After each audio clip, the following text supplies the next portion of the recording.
The Specialist Phil and Will are back, and we are recapping the Traitors US Season 3, Episodes 1, 2, and 3. Another long premiere night. They did this last season, too.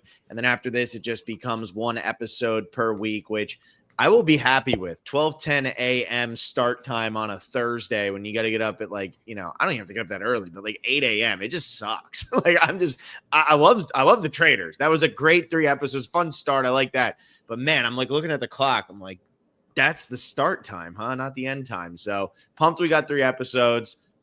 Kind of wish we only got 2 to be completely honest. No, that makes sense. I think there's a reason why so many shows over the history of television have done a 2-hour premiere, and that's often why movies are on average about 2 hours long. There's kind of that sweet spot of 2 hours, and 3 can definitely feel like a lot, especially because these aren't 45-minute episodes. These are 3 full hours, and the show is so heavily stylized and shot, and they do a fantastic job. But it does.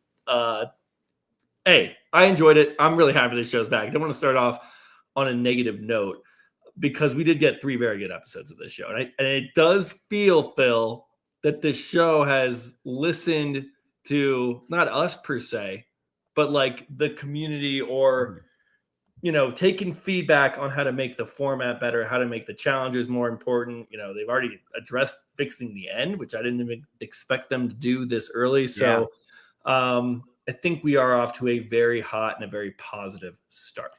Yeah, no, I completely agree. And really my reason for why I wish it was 2 is just because Tony's gone. And I wish we would have at least had the false hope that Tony would be fine going into next week. That's what stinks the most. But I agree with you. You think they go from season 1 to season 2. The major change was that they went from half returning players, half no-name non-celebrities to full celebrities. That was a big change from season 1 to season 2. And now it seems like the focus has been, okay, we have perfected what we need to do with the cast, but what can we do? Well, but you know what I'm saying? Like, they know that they need to do returning players. I think that's what they learned. We're going to do returning players. We're not going to do newbies. Now, let's turn our attention to these challenges and try to actually make them a little bit more meaningful. Let's fix a big flaw, which is the end of the game, which is something that you and I talked about for 30 minutes in one episode last season. I forget if that was I think we did a whole podcast called How to Fix the Traitors. That was one of our major talking points. I still think it's a bummer that the faithfuls aren't punished in any way, shape, or form when they get it wrong at the round table, because it does Dylan's pitch tonight was great, but everybody was just no, we're going to go for Tony because Tony's weird. But that's just how Tony's a big threat. I don't know. I don't think Tony did anything that wrong. I think it's just I said he was quiet all of a sudden. He has a reputation, and it was very difficult for him to, overcome that threat level. I think especially, Boston Rob throwing in that jab. We'll have to talk about that. I don't know where you want to go. I mean, we have 3 episodes. You want to go chronologically? You want to go overall? Let's talk about the zinger at the end. Okay. Where does this come from? Where Tony says to him, "You're a sellout, bro," points right at Boston Rob and leaves. And Tony was very emotional in this moment. He looked like he was going to cry. This has to be more personal than whatever just happened at this round table, right? We've seen Boston Rob get in these types of fights and have these kinds of things either said to him when it was, him and Lex, or him say it to others when it was him talking to Coach in Heroes versus Villains. What's the deal here? I mean, I think Tony felt just completely betrayed by Boston Rob.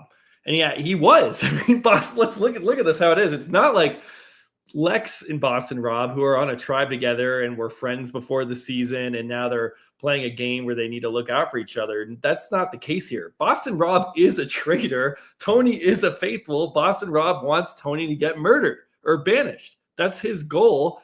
And honestly, I think it's going to come back and hurt Boston Rob. I think it really put a spotlight on him. And then you saw Boston Rob trying to defend himself after, because Tony goes home, and it might have been in a large part due to Boston Rob throwing in that jab, because Boston Rob gives Tony the shield. And now Tony has this feeling that he has a friend in the game, someone that's looking out for him.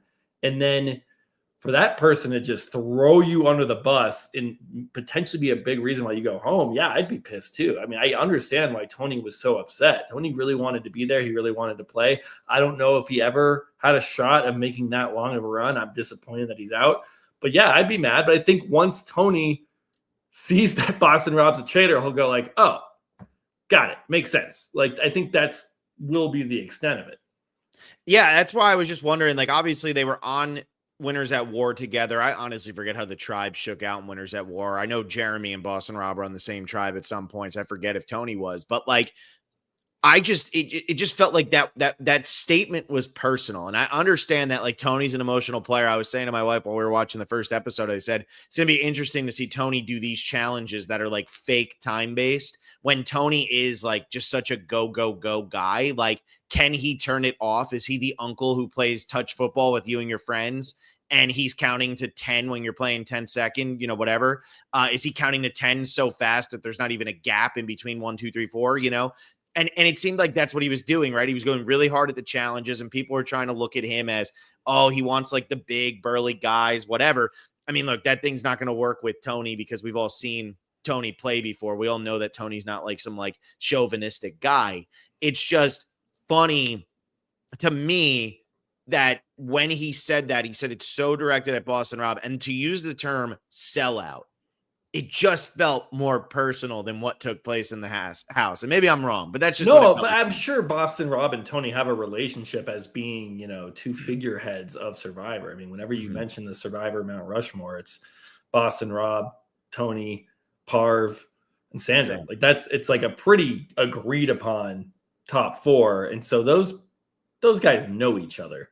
And have a relationship. And I think Tony's was just I think he was so caught off guard. I don't think he thought the whole, like, one or two people might be tossing her name out. What are there 20 cast members left? 19? Like, it doesn't take one or two people to have suspicion usually to make you the banished person. And so the fact that it really took a turn and everyone just piled on Tony, in a large part, at least what we're seeing from the episode, and a big part was because of what Boston Rob said. Tony's like, dude, you just ended my game here. Like, point blank. Like, yeah, you sold me out. I think he probably meant you sold me out, which is like, you are a sellout. So yeah.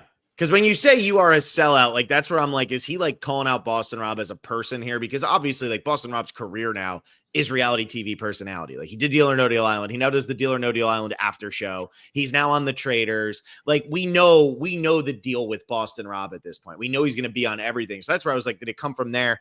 Also, I do think a lot of people, and you just touched on it, but a lot of people really were changed by what Boston Rob was saying. Had Boston Rob not gone after Tony, I don't know if Tony necessarily goes home. They all were like, I honestly wow, don't think so. Like, I've been, my eyes are open to stuff. And I think that's where Tony was just so frustrated. Now, Tony's like, Tony asked him, like, do you really think I'm a traitor? And then Boston Rob, being a traitor, can't be like, yeah, 100%, I know it's you, because that will make his read look bad. And that might throw suspicion. So he's like, he kind of then plays the middle a little bit, which is never good. But I really do think this will bite Boston. I think this was a really, really poor move by Boston Rob. I think if you are Boston Rob and you have Tony in the game, you want to keep Tony, Jeremy, and Carolyn. You want to keep all the Survivor people, because if you start eliminating Jeremy or Tony, like if Jeremy goes next, it looks like Jeremy's name is going to end up on this scroll,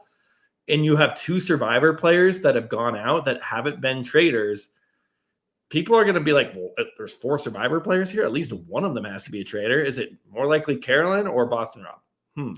Well, and I think that he really missed an opportunity here because Dylan. It's both. Yeah, exactly. Dylan, who is playing, he's the pilot Pete of this season. He's the right? Peter. Like, yeah. He's the Peter. He's pilot Peter to a T. He is. And so Dylan's playing this game pretty strong. And I actually think Rob really missed an opportunity here to jump on Robin and say, look, I don't think that it's Bob the drag queen, but you bring up good points about Robin, and here's why. And now you throw Robin under the bus because Dylan was saying Bob the drag queen and Robin. And by throwing Robin under the bus, when it turns out Robin's a faithful, that takes the target off of Bob the drag queen's back, and it keeps it on Tony's back. I think that's a really big missed opportunity because now people are coming out of this.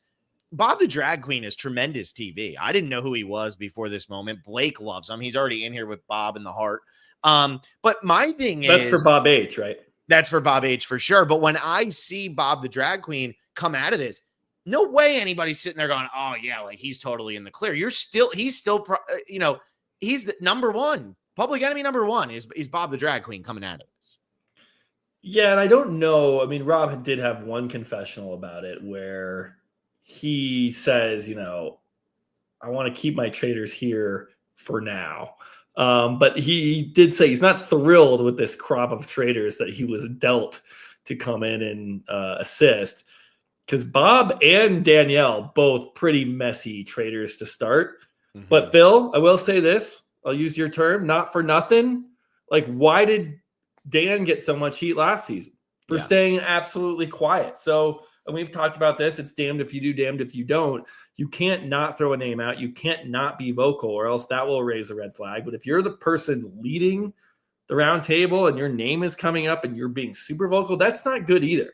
That's not good gameplay as a faithful or a traitor. So Carolyn doing the best job. She's so underestimated with her strategic ability. We saw this in her season of Survivor with the birdcage idol, that no one suspected it was her. All five, everyone else was pointing fingers at each other, and not one person suspected Carolyn. And she had so many of the right decisions and moves tonight. They just didn't happen because she didn't have control. She didn't have the power. But like voting out the second housewife made like no sense. No sense. And even voting out Dorinda, whatever. Oh yeah, Dorinda. That the first one made no sense. Yeah. Yeah. And I want to say this, when we did our cast breakdown months ago, when they announced this cast, I said Carolyn would be the best traitor of the Survivor players.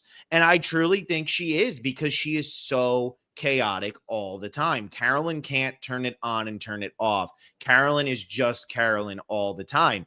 And so when Carolyn, if she has to defend herself at one point, it's going to be so all over the place that you're going to sit there and go, okay, I don't actually know if I believe her or don't. And I think that's the beauty. I think that they really understood the assignment here. My question to you is, they knew Boston Rob was going to be a traitor if nobody came out and shook his hand, right? Or shook Alan's hand, whatever. They knew that Boston Rob was going to be a traitor. Had Boston Rob come into the game and somebody shook the hand and chosen somebody else, do you think that they had a backup 3 traitors depending on who was picked? Because in my opinion, knowing it was Boston Rob, that's what made it be Carolyn, Bob the drag queen, and Danielle, especially Carolyn. I think had somebody taken Boston Rob, put him in the game, and then whoever else is out there and goes out, they're going to be a traitor. I think that probably would have changed who the Survivor player was as a traitor, if there even was going to be one. And I do think it might have changed things, because they do want to balance, right? There needs to be some sort of balance, and Rob is your gamer there. Yes and no, though, because last season we had didn't we have like 4 people from the challenge, and there was no challenge person a traitor, so it like wasn't. Well, they picked 2 traitors last season, and the traitors picked Parvati. The third one, yes, they didn't like how that worked out. But I thought it was good. I mean, not that the traitors did well. I mean, Dan and Parvati did not do a good. Phaedra was great. No, your question, I don't know. I think even if someone shakes Boston Rob's hand, they can still tap him to be a traitor, and then you're just going to tap not one of Caroline, Bob, or Danielle. Mm-hmm. And then you have either the person that was exiled, or you make Wes or Derek one of the traitors. Mm-hmm. But in this world here, right, like there probably were alternative plans for who the traitor would be. They probably knew the likely scenario is nobody's going to let Boston Rob in the game. But there were probably alternatives that if Boston Rob was pulled into the game, it probably isn't this grouping of traitors. Hard to say. I mean, you probably, no matter what, and I'm sure they did a ton of screening, and you can't have someone completely blow it.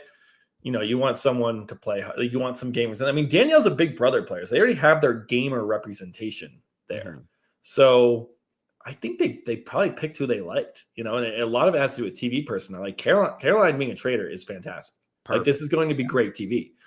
So I don't know if it was dependent. I mean, obviously they wouldn't have all been able to be traitors if Boston Rob was in the game, unless one of those 3 were the ones that got exiled. But let's talk about this. But did you like this? I mean, I was into it while watching. I think that is kind of a big part of this show. I love watching the show, but when you like think a little too hard, you're like, let's actually break down what happened here.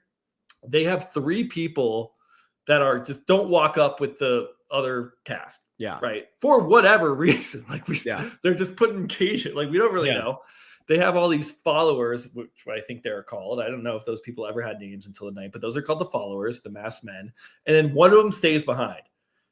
Hell yes. Like awesome. Big reveal of the mask. It's the Masked Singer on the Traitors. We're here for it. It's Boston Rob. They have this big decision. Cool. Exile. No one does it. Caroline almost does. But then she would have gotten rid of Tony. It would be like, no. Yeah. At the end of the day, and then we did this challenge where I thought it was like whoever got the most coins or got their coin thing filled first. I thought that player was coming in, and then these other 2 would be like, quote unquote, living in the cages up there being, tossed biscuits by Fergus up there. And like, I didn't realize that all 3 were just coming back in. So essentially what we had was a challenge that meant absolutely nothing other than getting money. The shields. But the shields, they didn't make their decision right there. No. But if the people don't get all the way down, if the time had run out before somebody came down, their shield wasn't active. If the time had run out. But that's what the pitch was that right. If that happened, that shield wasn't active. So the person was still in the game, but their shield was nothing. Right. And hey, even if the time could have run out and there was 2 shields instead of 3, 1. Is that like is that different? I don't know. I thought it would be more interesting if the players were deciding which one of those 3 were going to come in the game. But obviously you have Wes, Derek, Boston Rob out there with you in Scotland. There's no world in which you're not putting them on your TV screens. They're bigger personalities and they're more game players than over half the cast, maybe over than 75% of the cast. They're each like highly regarded in the 3 gamiest shows, Big Brother, The Challenge, and Survivor. So just bring him in, or like bring him in at the start. Like I think there was so much fanfare around this where I don't know if it did anything. Like did you get anything out of this? Like why couldn't all of them just gone in at the start? I like the feel and the vibe and Ross Boston taking up the mask and then lowering and raising the cages and like the whole feel. But when you think about it from a format perspective, like does this make any sense? Did we need this? No, but that's the Traitors, right? The Traitors, it's spectacle. The Traitors is spectacle. And it was funny, like Blake and I recapped Deal or No Deal Island yesterday. I guess 2 days ago now, on my time at least. But whoa, Phil, you're such a trooper. I know, man. I'm just saying, dude. It's 12:27. But when we recapped Deal or No Deal Island, that show is really trying to stick to the game show format. Like there's drama and stuff, but it really is like they live in huts, they do challenges, and then they play Deal or No Deal at the end. Whereas this show does feel like somewhere between House of Villains and Deal or No Deal Island. Like it's not to the extreme of a House of Villains, where House of Villains is like a little bit more over the top, a little bit more like, it's on E. It's a different network. It's, to me, it's just like a little bit more of drama. This show wants to be like a really heavily produced show that also is still a reality competition show. See, I think it's not House. I think it's on the other side of the spectrum with House of Villains, where House of Villains is all about the comedy, the drama, making fun of reality TV. And this is like, they're like campy on opposite ways. This is like fully genre camp. I'd almost say it's like half reality TV show, half like a scripted murder mystery. Yeah. Like it's like they shoot it like a movie. They have all these big set pieces. Everyone dresses up in costume. It's like a murder mystery party. And they're leaning more into the genre of it than the game part of it, even though it's a great game. And as we talk about this, I know when we ever talk about the Traitors, Phil, and people love this show, and I love this show too. I thought this so was happy great. It's back. This is great. But whenever we like bring up these points, people get really angry. Like, why are you guys podcasting if you hate the show? It's like, first of all, don't hate the show. Love the show. I find it's fascinating how entertaining it is. But when you look at some of the game format stuff, that it is flawed. And I find that stuff fascinating. I really do. I mean, I'm a TV producer. I produce these shows. I really appreciate what the Traitors does. And there's sometimes I don't appreciate what they do. And it's actually like when I'm pointing out that did we need this whole charade to bring these 3 people in where we had kind of a meaningless challenge where we knew all 3 were going to come in anyway. Like, if they don't get Wes's thing down and Wes just isn't on your show, like, there's no world in which that's happening. But is that still okay? Is it still making it entertaining? Is it still fun to watch? I mean, the answer is probably yes. People love it. I mean, for me, I'm like kind of watching, like, well, it feels so contrived at that point. What was confusing to me is that when they saw Boston Rob, everybody who's standing there is a star on their reality TV show, except for Dylan Efron, right? Like, everybody else is a star in some way on a reality TV show. He's from Down to Earth.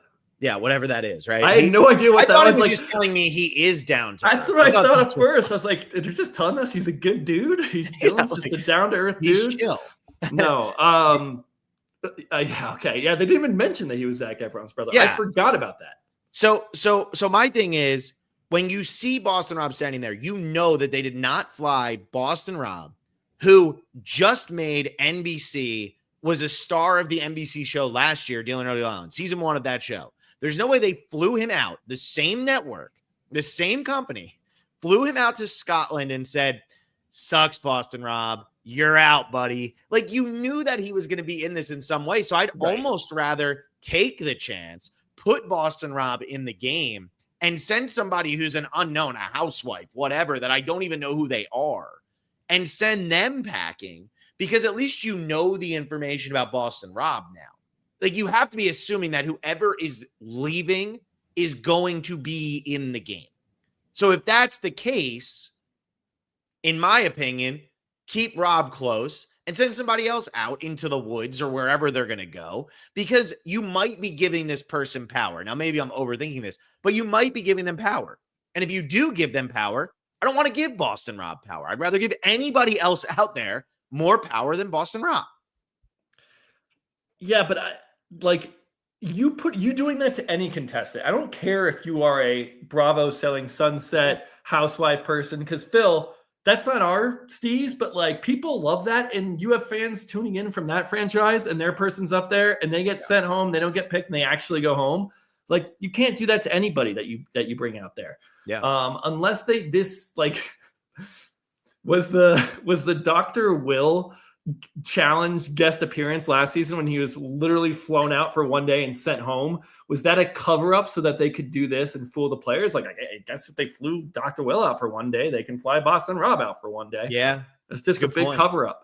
It was really just to make sure they had to get Dr. Will out there to sign whatever contract he needed for Deal or No Deal Island. That's all it was. You know, I mean, there's just, the crossover is unreal. But you're right. Maybe it was a cover. I don't feel like it was anything. I feel like it was just probably people being like, well, I don't want to be the one who sticks my neck out.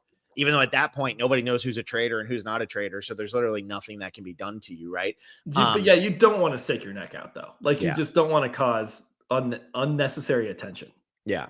Because if the traitors have an easy person to murder, the banished people will be like, we have no clue. Let's just kill this person who offed somebody for no reason. Yeah. You don't want to do that. Well, and then to add into why did we need the 3 people in the cages and all of that? Was that worth it? Was that kind of a waste? To me, it's like, they always wanted to get the shields into the game. What I still think is kind of like the flaw with the shields is that they don't do you any good for banishment. They only do you good for murder. So Tony, who everybody knows has a shield, like, he could have gone and gotten the other shield in the stupid clown game too, and it wouldn't have mattered. Like, so I was maybe expecting it to be like, you can survive a banishment or something like that. Like, I don't know. Like, it just felt like all of that hoopla for 3 guys to stand in cages that we knew were coming into the game so they could give out shields. And then it's like, okay, but Tony got a shield, but he was a threat. So Tony's always going to go home in that scenario. It made no difference. Like, it made no difference. And here's a couple other problems I have with it. They didn't even miss a banishment ceremony. No, they missed one. They just couldn't be voted out at that banishment ceremony. Right, which is even better for them. Yeah. I mean, maybe was that the whole deal? Like, let's take 3 people that are going to be targeted immediately and get them through the first 3 episodes. But you can't tell me that Derek is a bigger threat than Tony. No, but they couldn't do 2 Survivor people. No, but that's what I'm saying. So maybe that's their theory, but like, I mean, that's definitely the thinking, but Boston, any of the 3 of them could have gone home at the second roundtable. That the one that Tony went home, any of them could. Yeah, so they weren't even guaranteed. I guess you have them, but you have them for the full first 3 episodes guaranteed. You have those 3 names. I couldn't have put 2 Survivor people in there. That would be too shady. My other problem with it is, and Derek called this out, people are probably going to catch on. Yeah. One of those 3 is a traitor. So now you've done this mechanic to ensure 3 big names that were going to be threats make it through your first 3 episodes, because that was your premiere. Or at least make it through, they would all be in the full episodes, even though we missed them in the first one. It's so bizarre. Yeah, Boston and Rob now you're just putting a target on all of their backs. So it's hard to find the rationale for exactly why to do this. Mm-hmm. And I don't know. Again, I don't think this was boring or bad. I was eating it up. But, when Boston Rob takes off his hood and he looks at the other 2 people in the cage and it cuts to ad break, I had forgotten the cast assessment of this. Yeah. I had no idea. When I saw Wes, I was like, oh, no way. I actually forgot that he was on the show. So I don't know. Maybe we're nitpicking this too hard. Let's dive into some of the positive, though. And maybe you won't find it as positive as me, but I do feel like the challenges feel a little bit more purposeful. Certainly more purposeful than season 1, and they feel like they're moving in the direction of being purposeful compared to season 2. And I thought this first challenge was actually very telling of that. So instead of getting everybody to X out of us because the Traitors is the second biggest thing on our channel, we got to get everybody, come on guys, we're stoked it's back. I do feel like the mechanism that they introduced here, whatever you want to call it, was good. The fact of people having to sacrifice for other people to be safe, and only those people can be murdered. There is a way to actually save yourself in these situations. I thought that was good. It starts to make this stuff feel meaningful. You can start to see, and we talked about this a lot in How to Fix the Traitors.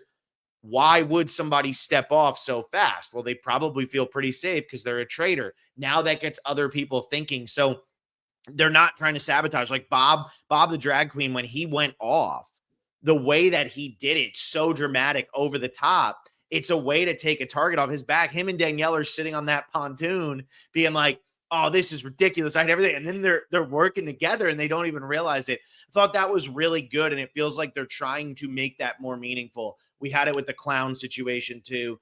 The other challenge, we already talked about, it's okay, everybody's putting coins in. There was no way that countdown clock was actually 3 seconds away. And even if it was, it still, yeah.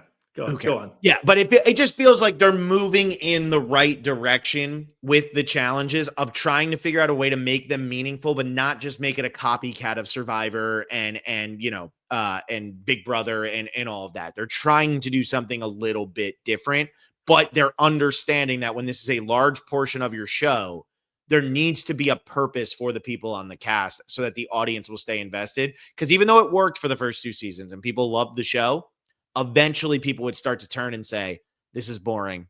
I don't need to, who cares about what's happening in the challenge? Nobody's going to talk about it, but it's 25 minutes of this hour-long episode. Agree with you. The first challenge is, I think, an exemplary Traitors challenge. It's late. Yes. Everything was correct with this. Mm-hmm. You have people getting shields, but you have the cast actually deciding who's going to get shields. There was still some money. Sure, they have to build a prize pot. They're not going to lose that. I doubt they'll ever lose that unless, we really don't need it though. Just have $250,000 and then that's it. And then you can play these other games for shields, and to have to go each step of the way and have decision making, people getting mad at each other, and then the way they engineered and produced the fallout of this challenge. That's always, something you try to look at when making challenges. What's the fallout going to be? And that they left these people out in the cold, and hey, who knows how long they were actually out there, but they let the other people go home. They let the other people shower and get dressed in their finest castle attire. And you have the other people back in their, all black Under Armour challenge outfits. And they left the food out early. And even confessionals, I can't believe they ate without us. It's yeah, that was the producers being go eat. It's time. Food's ready. Mm-hmm. And that was so clever and so well done. And to really drive, conflict between 2 parties where we already have two parties in the show. We have the faithful and the traitors, but that's just kind of hidden. There's how many times we hear tonight, we don't have a lot to go on to really drive conflict between these people that's outside of the faithful traitors dynamic to create this kind of two-sided, have 8 people just pissed off. Such a well-designed game, and how they had a chance to get more money, but they're all like, none of us are going to get off this. Yeah, thing. yeah. Why would we even go? Why would we? And even all the go people get are it? pissed because they're like, now I have a 1 in 8 chance of going home. I thought Exactly. it was 1 in 10. No, and who knows if there's traitors. Exactly. It really was very well designed. You have big fire, you have the fuel, the boat looked awesome. So that's like a 10 out of 10 opening challenge for a show that has not had many 10 out of 10 challenge. I don't know if over the course of 2 seasons, I don't think they have ever had one.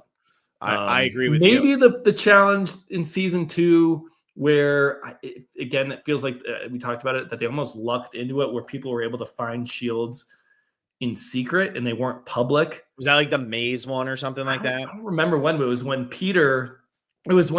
people got shields and then they were about to, right? I forget who got it, but it's almost as if Alan was about to ask the cast, all right, who got a shield? But then Peter was like, no one say anything. No one say anything. And it's like, whoa. It like kind of, again, maybe the producers, they were, and maybe give the credit to and that's when they voted out Bergie or Peter, whoever it was. And that was the person who had the shield. Yeah. Yeah. And that was like the highlight of that. It was like, game. It was the bird challenge. Bird challenge. It was like a game altering, series altering challenge, and that might have been kudos to Peter, kudos to the producers. I don't know, but that was really good, and I think that's why they use that again here. When we had Wes, Boston, Rob, and Derek each have shields, they let them do it privately. It's way more interesting. It's like playing an idol on somebody. Yeah, exactly. And it's like everybody knows you're passing them around, so let it be in secret. And yeah, I feel like the shield mechanism is something that they're trying to do more with.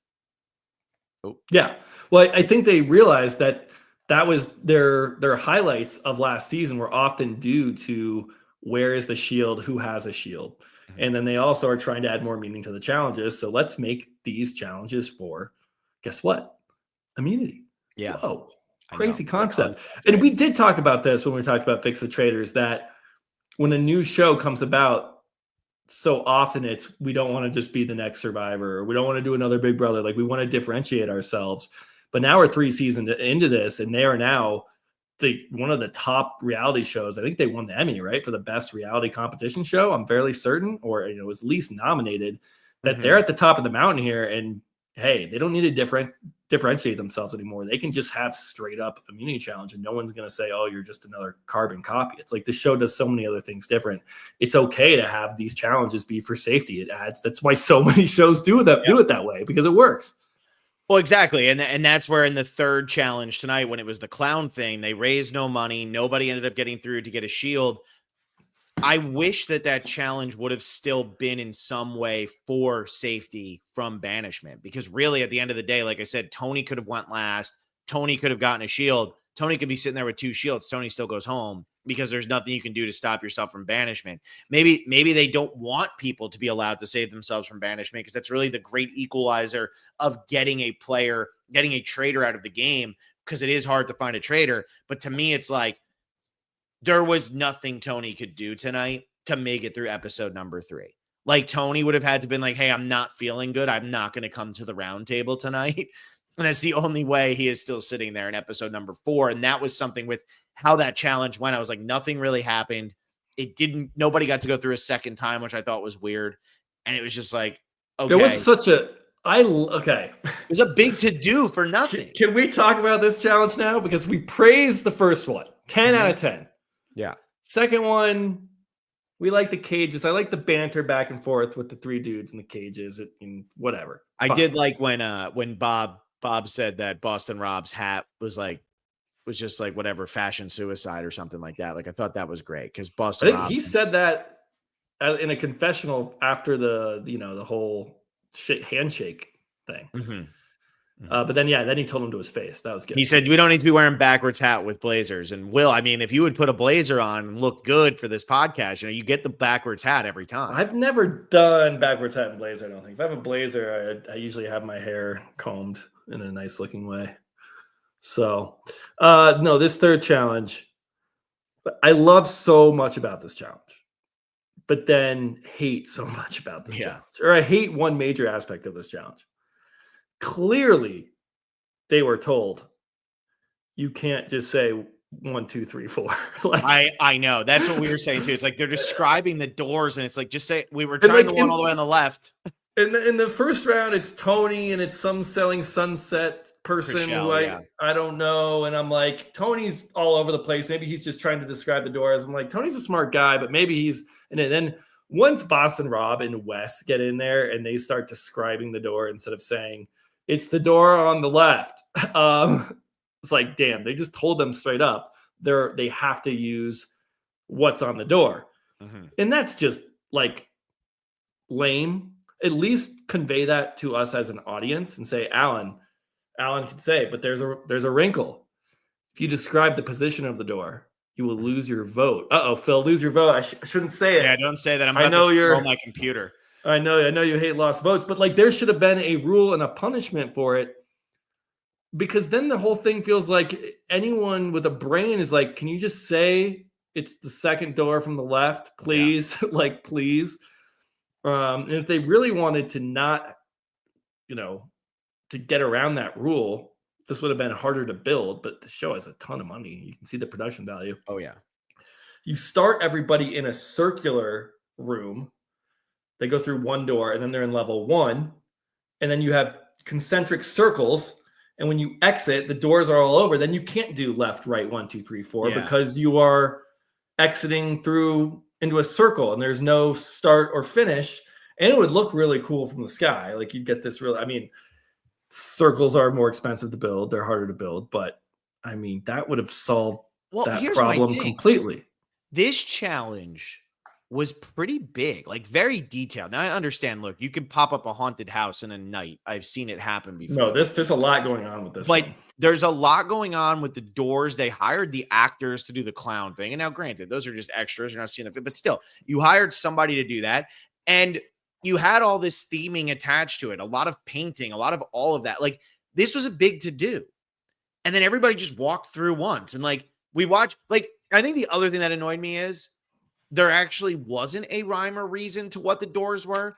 That's another issue I had. Wes figured it out at the end and he's like, spider web, let's do that one. And then it's the clown. It's like, there should have been a rhyme or reason so that the first people to go potentially could have made it. Like the first 2 people, I'd say the first 4 or 5 groups have 0% chance of getting through all 4 doors because there was no rhyme or reason. Yeah, I don't mind the complete no rhyme or reason because I do like the decision making of who has to go first. It's a lot like what we saw in the first challenge that I did like who's going to sacrifice themselves and put themselves on the pontoon. You're not going to be safe. This is the similar type of thing. I like when you just put people in those situations and see what they do. However, yeah, it felt kind of cheap. You enter a room and there's like spiderweb decoration and you have 4 doors and they're all different patterns and one of them's a spiderweb door. It's like, okay, I'm going to see if I can like game this a little bit. And I don't know. It feels kind of wrong that wasn't their correct choice. Mm-hmm. So I don't know. I like this is like the Squid Game bridge challenge. Didn't watch Squid Game. Really? Yeah. On Netflix. Yeah, that's crazy. Netflix doesn't let you password share anymore, so I don't have Netflix. I'll show you my password. If the trust comes back, I'll get Netflix, It's not coming back. I don't think. What's a game of greed? A game of greed. That's right. Yeah, I can't believe I just called it the trust. I'm sorry, everybody. The trust, a game of greed. No, it looked really cool. The clowns are fun. Just make it a circle. And then we have a comment here. They could have made it look like this is from Mr. Monkey. Mr. Monkey, hell yeah. Tomorrow's a big day, Mr. Monkey. It's Funky Monkey Friday. Doesn't Better Man come out tomorrow too? Wow. It's a big Funky Monkey Friday tomorrow. Yeah. He says they could have made it look like a circus tent if it were circles. Yeah. You would have gone around the positioning of the door. Then when you exit from one, you don't have one door. Like you have them not like in lines. They could just be all over. They don't even need to be equal distance apart. So I also think the problem is that challenge was set up for them to fail since everybody just went through one time. Would you have 7 pairs, 8 pairs, 9 pairs, whatever it was? The fact that you don't have like somebody winning does also make me feel like, why didn't you just cut that? Like, why wasn't that just on the cutting room floor? There you go. Mr. Monkey's loving this. You Why can't wasn't cut that like just, you can't build that set and have those but I clowns guess what I'm and saying is, cut why the wasn't there more segment. to it then? Like, why wasn't there a winner of this? Why wasn't there some, like, they literally all walked through with balloons and we saw quick cuts of 18 people walk through and that was it. Well, good thing, like you said, cutting room floor. Good thing they were quick cuts. Imagine we spent watching each person go and making their decisions. It's an interesting game and concept, but the describing part is fun, but like it just feels weird. I mean, even if they were allowed to say 1, 2, 3, 4, I don't know if they would have gotten through, which makes this even like, why'd you make it so difficult? Because it's interesting. The most interesting part about the game is that you don't want to go first, but you don't really want to go last either, because it's, you think someone's going to get it around the middle. And so you kind of need to gamble where you want to put yourself. But also we didn't get to see them make the order either. That's the most interesting part of this, other than Tony and Chriselle going first. We didn't get to see those dynamics that people say, all right, fine, I'll go, because the next two pairs are also pretty much sacrificing themselves. So, and then the fourth pair sacrificed themselves too because they couldn't listen. They picked the wrong door. Right. Which that's the funny part that you want to get out of this challenge, where they should know and they don't. That's like that's what you're playing towards. It's funny. But when there's such an easy solution on how to solve the game, and you're not told explicitly as an audience that you can't just number the doors or say left, right, it just makes it feel kind of lame. Yeah. No, I agree. That challenge. But we covered the challenges. Yeah. I think we can get into some other. I just think the challenges are working in the right direction. I just have to throw up this comment from Christina Chong. She says, who are the traitors? Boston Bobby and who? It's just somebody who definitely listens to this podcast, because I think I started calling him Boston Bobby back during Winners at War or something. Boston Bobby. So thank you for that. Yeah, Boston Rob, Carolyn, Bob the drag queen, Danielle. So let's talk about, like, gameplay is still the same gameplay though, right? Like the challenges seem like they're moving in the right direction, even though the third one might have just been a miss. It might have just been something where they're like, man, we didn't think this through. Like, what a mess up. Whatever. It happens. Exactly. What do you think about, like, gameplay wise though? Did anything that we actually saw in this episode change the way they're playing the game? Do you think they're playing more aggressively? Do you think it's forcing their hand to play more aggressively? Like, what do you think is happening now that we're on the third season? I felt that people were being a little bit more quiet when they got to the roundtables, but what do you think about, like, the changes outside and how they might actually be impacting how people are playing? I do think that Bob the drag queen and Danielle are more vocal traitors due to Dan's demise last season, and somewhat Parvati too. Like, I think that it made it clear that if you're not saying anything, then you are immediately suspicious. So I think there's a little bit of that going on. And then a lot of other people are quiet because it's still probably the best move to be quiet. Like, especially when there's 20 people left and you have, let's say 10 of them are dead quiet. If I'm dead quiet too, and Phil, you go, Will, you haven't said anything. I think you're a traitor. I'll be like, yeah, but these 10 other people haven't said anything either. So, like, sure, I'm one of 11 people not talking. I think where it gets dangerous is when you get down to 12, 13, and you have 8 or 9 people talking and you have 4 people sitting in silence. Like, wait, what's going on with those people? And that gets a little dangerous. Unless you have anything else on that. No, I just wanted to ask if you felt like, I don't feel like the challenges are different, and maybe it's causing more frustration with certain people. Maybe these challenges and the concepts and everything are actually meant to take some of the target off the people who are just targets when they walk through the door. But then Tony ended up just making a bigger target. He almost played this like Game Changers, right? It was like, every mistake I can make, let's do it. But I don't even think Tony did anything all that badly. Like when Tony at the round table was like, when did you decide that you think I'm a traitor? Right. And who is that? Bob H. Bob H. Right now. And Tony laughs. He's like, yeah, that's not a good argument. Like, that's crazy. Yeah. Like, you didn't even have suspicions until now. Like, clearly I'm not a traitor. You're just making this shit up, man. Yeah. Like, Tony, I thought, did a good job defending himself. And then he looks at Boston Rob like, really? You think I'm a traitor? Yeah. I thought he did a good job. It's just he has that threat level. He has that mystique. Didn't someone say he won Survivor 3 times? Yeah. Who said he won 3 times? Somebody said he won 3 times. Yeah, I caught that. And they're like, if you win 3 times, you're good at lying. Robin or Dolores or I do not know the cast yet. Also, there are like 2 Toms. There's Tom and there's a guy who looks like Tom who we did not hear from at all. Well, Tom's face is just his face. Okay. That's like my favorite storyline of this first episode is that Tom kept just staring at people and people felt like he was being such a dick. And he's like, no, this is just my face. And then as the episode wore on, he was staring at people.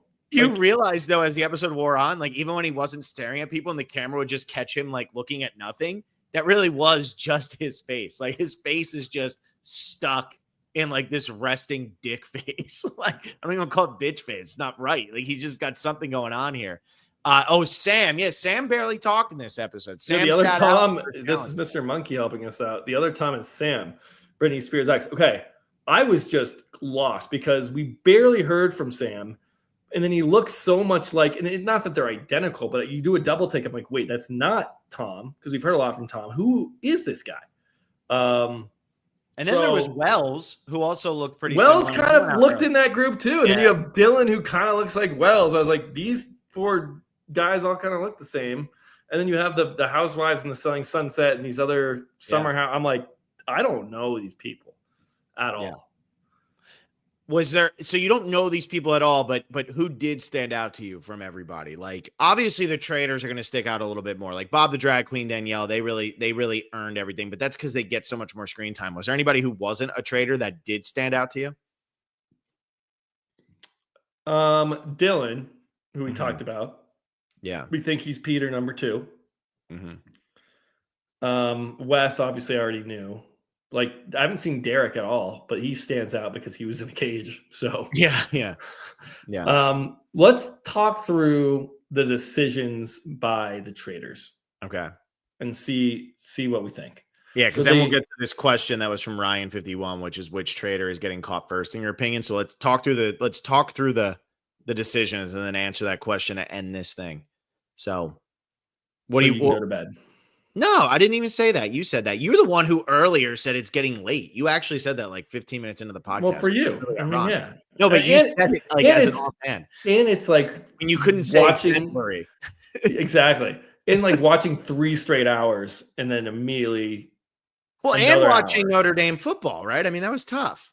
I know that. Yeah. No, that was good for Notre Dame. I'm happy for him. I don't always love Notre Dame, but I don't really like Penn State either. So good for Notre Dame. Good for the Irish. But anyway, so let's talk through the decision. So first decision they made was getting rid of Dorlinda. What do you think about this choice to get rid of her? I'm with Carolyn here. And I'm with Wells. Like dumb move. And this is surprising because it's not surprising from Bob the drag queen. Mm-hmm. We gotta differentiate that somehow. I mean, first, I know instructor Bob. That's how you remember him, I guess. No, I mean, we can obviously say Bob H and Bob the drag queen, but each time I want to talk about one of the traitors, Bob the drag queen is so long. Bob the drag. I don't want to say 4 syllables. But Carolyn, I guess. So that's 3. That's 3, but close. Yeah. Yeah, this was just bad. And I thought Danielle as a Big Brother player and seems to be, I mean, we don't know Big Brother. I don't know Big Brother. Maybe Blake in the chat can let us know. Like, she seems to be a pretty well revered Big Brother gamesman. Like, yeah, for her to go along with this and Caroline to be the only one, like, guys, wait, she's getting so much heat right now. She's starting fights. She was throwing a fit about the challenge. She's got all this attention. It's like the perfect person to keep in the game. And here's my thing. I feel for Carolyn because this happened to her on Survivor too. Carolyn is a really smart person. You can really tell. Smart. Like, you can tell that she has a lot of, like, I'd call it more like street smarts, but I'm sure she's probably book smart too. But like, she has the street smart. She has the social intellect you need for these types of games. but she doesn't express herself in a way that people are used to somebody expressing themselves, especially on these shows. Normally, you get somebody like Carolyn on one of these shows who has her kind of like all over the place mentality. That is somebody that's going home early because they don't have a knack for the game. Carolyn said a lot of right things in Survivor, and she said a lot of right things tonight, but because she doesn't convey it in a way that is so digestible for everybody, they kind of shrug her off. And Danielle did that tonight where she's like, you're not giving me anything. Carolyn's like, well, I am giving you something. She's You're literally just not explaining. she Said she would be a great shield. And then Danielle's like, you're not giving me anything. Yeah. Like, because then Danielle said, why would she be a great shield? And Carolyn was like, and then that's when Danielle was like, you're still giving me nothing. And it's like, yeah, but you don't want anything right now. That's what was frustrating. Dorlinda was somebody you absolutely keep. She's the easiest housewife to target over and over again. Also, she was a lot of fun. Like out of all the housewives, she seemed like this like New York kind of mob boss, like matriarch of a New York wealthy family. I mean, I don't watch the Housewives at all. I imagine it's something like that. And she was giving me Lucille vibes from Arrested Development. And like that would be a really fun presence to have in a castle, you know, sipping wine and cocktails and dressing up and being kind of the matriarch of the castle. And I just was like, damn, why did they get rid of her? Because we don't need to know what was the really quiet housewife last year who did almost nothing. It wasn't MJ. It wasn't Phaedra. Oh, I know who you're talking about. She went so deep. She got like third place. Yeah, she made it so deep. But I think she went home right before the final, whatever they call it. And it was just like, we don't need another one. The truth of fire. Yeah, the fire of truth. Sheree. Yeah. Mr. Monkey, man. Dude, MVP Mr. Monkey of the loves night. the traitors. Like, yeah, who is Mr. Monkey? I don't know. Little do we know that Mr. Monkey is actually like, this is Alan Cumming in the chat. Yeah. What do you guys not remember about this? Like I got it all. No, so yeah, we don't need another one of those. And like, I could see Dolores going that way or something along those. Ian, I don't know how to say it. Ian already did go, Phil. That's true. Yeah, she ends up getting murdered. But yeah, dude, that's like, I just don't even remember that. But it's like when Ian had a pretty specific vibe though. She was on the Real Housewives of Dubai and had an accent and like was very. We were able to distinguish her from others. There are some people on this cast. I mean, again, it's 3 episodes. It was just like whiplash one night. Like I still can't. There's like a Ciara, and then there's Nikki. Sticks out a little bit. But then there's Robin, Dolores. I just felt like I was watching the show, and like faces would pop up, and I'm like, wait, who the hell is that person? It's a lot of people too. I mean, and you're not separated by tribes and all of that. You know, it's like there's 21. I don't even know how many people there are now that Wes and Derek were in. It's like, what are there? 21, 22 people that are just in the house, walking around, talking to each other. Like, yeah, it's easy for us with the faces of the 4 main Survivor players. That'll never be hard. Also, Carolyn, Tony, Jeremy, they have very distinct looks, and everybody knows who Boston Rob is. Like, I'm not confused as to who Bob the drag queen is. I'm not confused as to who Danielle is. But yeah, Ciara, I had no idea. Dylan, if he wasn't such a big part of episode 3, if we only watched episode 1, I would have been like, oh, Dylan and Wells were the same person to me. They're the same person. Yeah. Episode 3. Yeah. So, and then Tom and Sam are the same person to me. Yeah, still. But it was Tom stood out to me the most out of anybody who wasn't a traitor. I actually felt that I had the most fun watching him because he really was just. He felt like he was just like broken in the background. He felt like a background character in a animated TV series where he's just always there, and it's like, why is this guy here? But getting back to the decisions, the Orlando one I thought was stupid. And then they make the decision to go after Ion. What were they like? Why?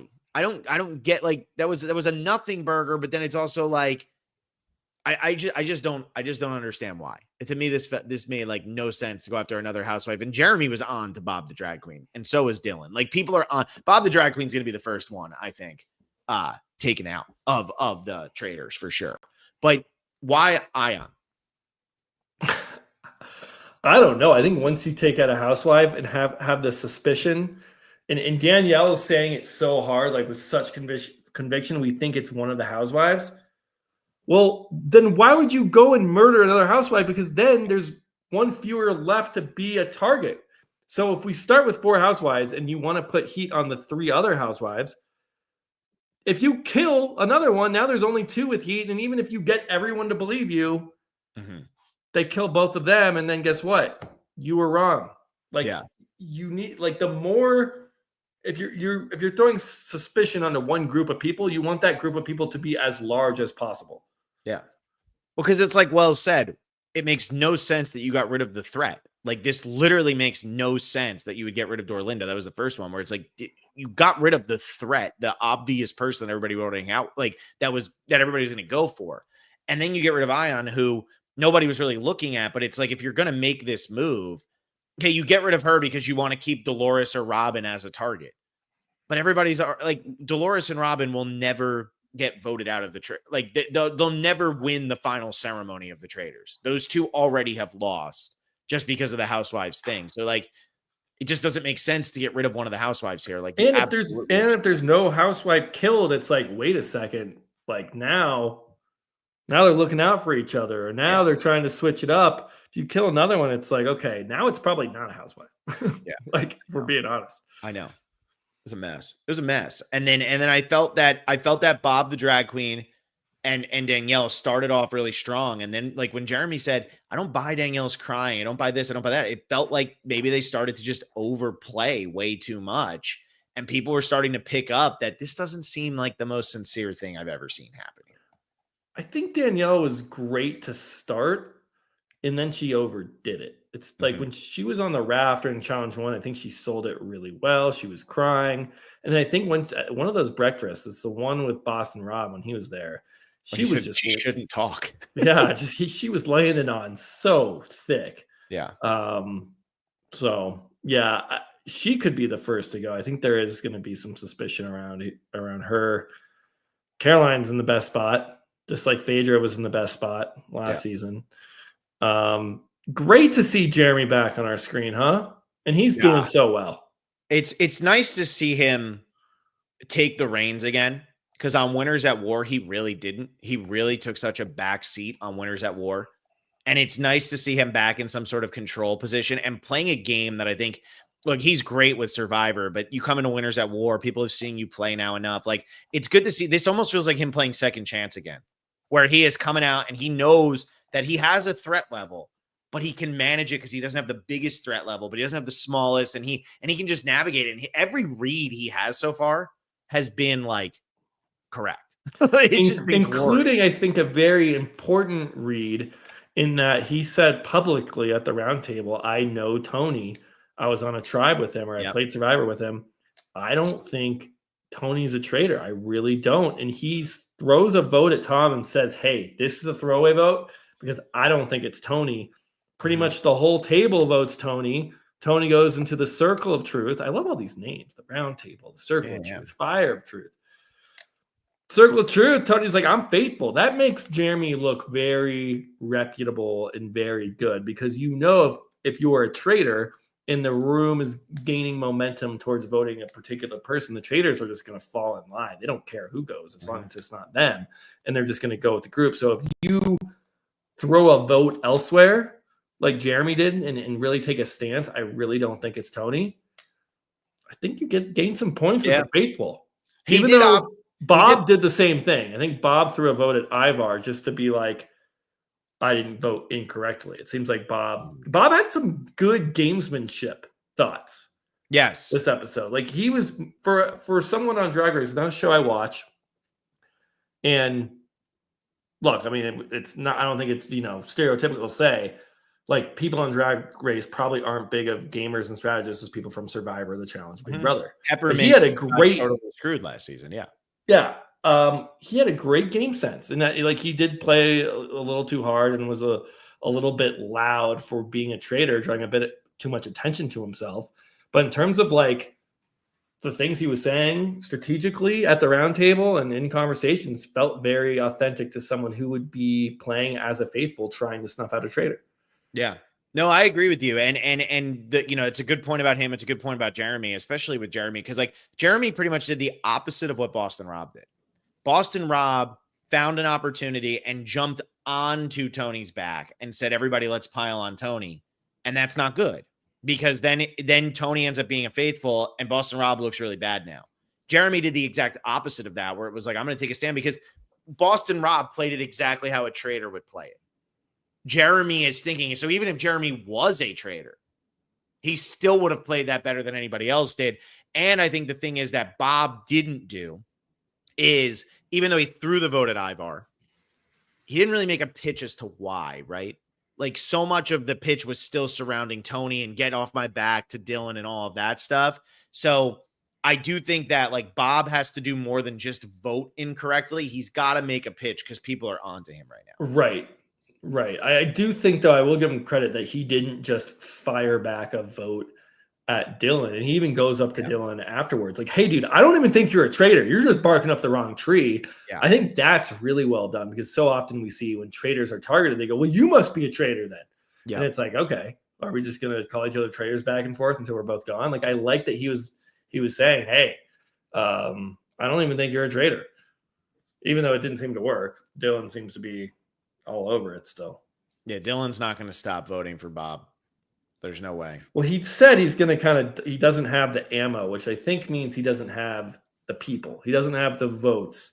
So, like, why is he going to just be this, like, solo vigilante? And you're struggling. I can't say words after watching TV for 3 hours. It's 10:10, dude. It's early for you. What are you doing? I'm on East Coast time, man. Very hard. That he's not going to be this solo fighter with no people. Yeah. He can't do that. And he's smart to realize that. Yeah, I agree. Last thing I want to ask, what do you think about them doing 4 traitors instead of 3? Did our cast size change? I don't think so.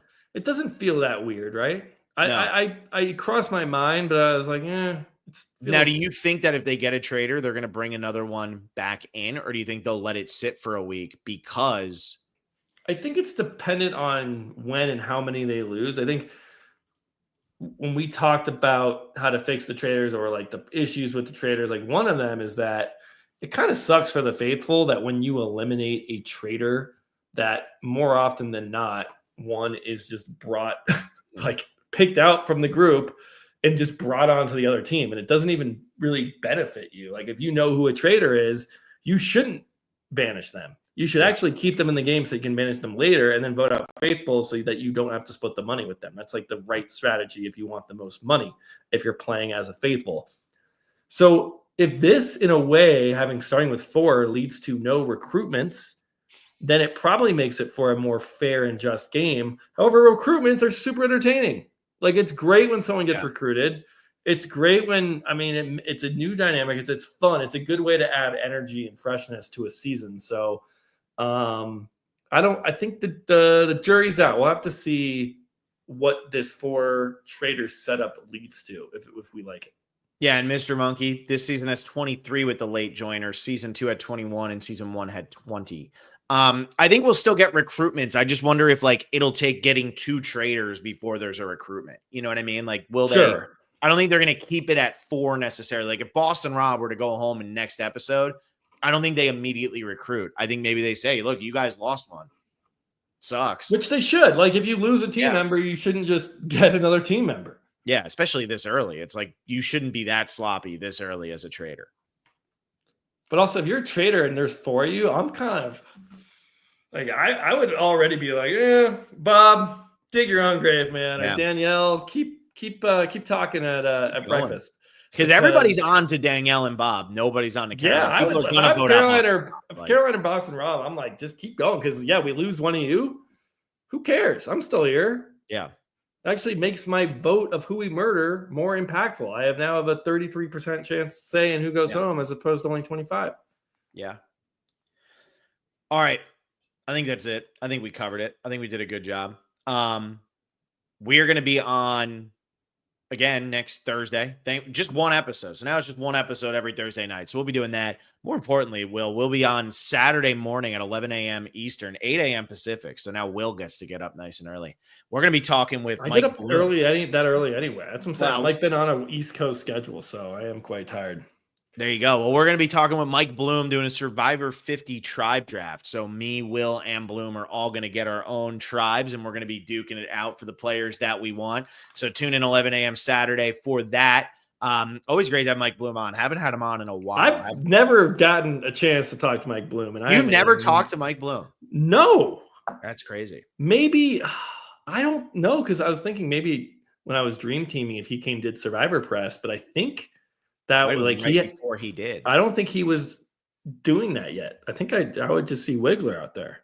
So yeah, and we had Bloom on a couple times, and Blake wants to know when we're going to interview James Barber. James, you've caught Blake's attention. That's what's happening here. But yeah, so anyway, we're going to have Bloom on. That's fun. I can't believe Will's never done it. That's going to be exciting. Excited to talk to Bloom. And why can't you believe that? I joined back on the podcast like a year ago. I just literally a year ago. Met him at one of these events or something. Like I ran into him at the Bryson Wendell event back during 44. Yeah, 44 finale. So anyway. And then Blake and I are doing Deal or No Deal Island. So go check out our premiere recap of that. That's actually really fun, man. Deal or No Deal Island is so much more fun than it has any right to be. So go check out that episode. I have not seen it yet. You guys liked it? It was so good. And David from Australian Survivor is just like so awesome. I love that man. It's great. I'll have to check it out. One word before we go. I usually wouldn't bring something up like this, but like just the LA, what's going on in LA with the fires. It's just so devastating. Phil and I both know a lot of people affected, and it's just prayers up, everybody, because it doesn't seem like it's getting contained, and it's brutal down there. So just thinking about everybody in LA. Hope everybody's safe. Yeah, it's brutal. I mean, obviously, Will, you still live there most of the time. I know right now you're not down there, but you live there most of the time, and I lived there for long enough. It's been pretty crazy where it was like, okay, friends, everybody safe, good, and all of a sudden it's like, oh, here's another fire, and I'm like, wow, okay, maybe not. I know Blake. It's all over. It's not just like, oh, there's some houses up in the bush in the hills. It's like very like. Palisades is like 30,000 people, right? Yeah, it's like neighborhoods of houses and schools and like all communities just completely burnt, and it's so sad. So yeah, whatever you can do to help, or even sending a prayer or good thoughts, that helps too. Yeah. All right, everybody, we will talk to you guys Saturday morning with Bloom. See ya.